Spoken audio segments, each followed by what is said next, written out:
द्वेष करने वाले से भी द्वेष ना करें। श्री हित प्रेमानंद गोविंद शरण जी महाराज। मनुष्य के जीवन में सबसे कठिन परीक्षा तब आती है जब कोई व्यक्ति बिना कारण हमारे प्रति द्वेष, ईर्ष्या या कटुता रखता है।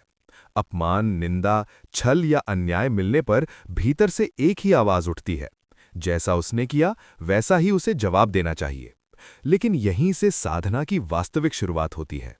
श्री हित प्रेमानंद गोविंद शरण जी महाराज का ये वाक्य हमें उसी ऊंचाई की ओर ले जाता है, द्वेष करने वाले से भी द्वेष ना करें। महाराज जी समझाते हैं कि द्वेष कभी बाहर से नहीं आता, वो हमारे भीतर जन्म लेता है।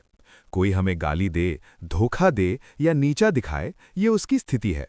लेकिन उस द्वेष को अपने मन में स्थान देना या न देना, ये हमारे विवेक पर निर्भर करता है। जैसे कोई आग की चिंगारी फेंके, लेकिन यदि भूमि गीली हो तो आग नहीं जलती। उसी प्रकार यदि मन करुणा और समझ से भरा हो तो द्वेष टिक नहीं पाता। द्वेष का सबसे बड़ा नुकसान ये है कि वो सबसे पहले उसी व्यक्ति को जलाता है जो द्वेष करता है। रातों की नींद छिन जाती है, मन अशांत रहता है, जब ध्यान में रस नहीं आता और भीतर ही भीतर एक विष फैलता चला जाता है। दूसरी ओर जिस व्यक्ति के प्रति हम द्वेष कर रहे हैं, हो सकता है उसे इसका आभास भी ना हो। तब प्रश्न उठता है, हम अपने ही मन को क्यों दंड दें? प्रेमानंद जी महाराज कहते हैं, जो द्वेष करता है वो पहले से पीड़ित है, उसे देखकर करुणा होनी चाहिए, प्रतिस्पर्धा नहीं। द्वेष, ईर्ष्या और घृणा सुखी मन की उपज नहीं होती।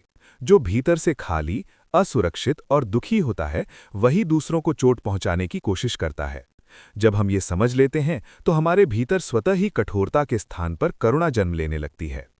ये भी समझना आवश्यक है कि द्वेष न करना कमजोरी नहीं है।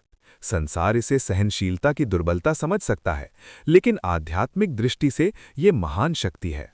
जो व्यक्ति प्रतिक्रिया में नहीं बल्कि चेतना में जीता है, वही सच्चा बलवान है।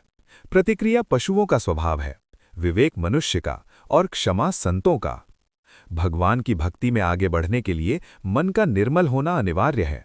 द्वेष मन को भारी बना देता है। जैसे गंदे पात्र में दूध डालो तो दूध भी दूषित हो जाता है, वैसे ही द्वेषयुक्त मन में किया गया जप, सेवा या पूजा पूर्ण फल नहीं देता। इसलिए महाराज जी कहते हैं, यदि भक्ति चाहिए तो द्वेष छोड़ना ही पड़ेगा। जब हम द्वेष का उत्तर द्वेष से नहीं देते तो दो चमत्कार होते हैं। पहला, हमारा मन शांत रहता है।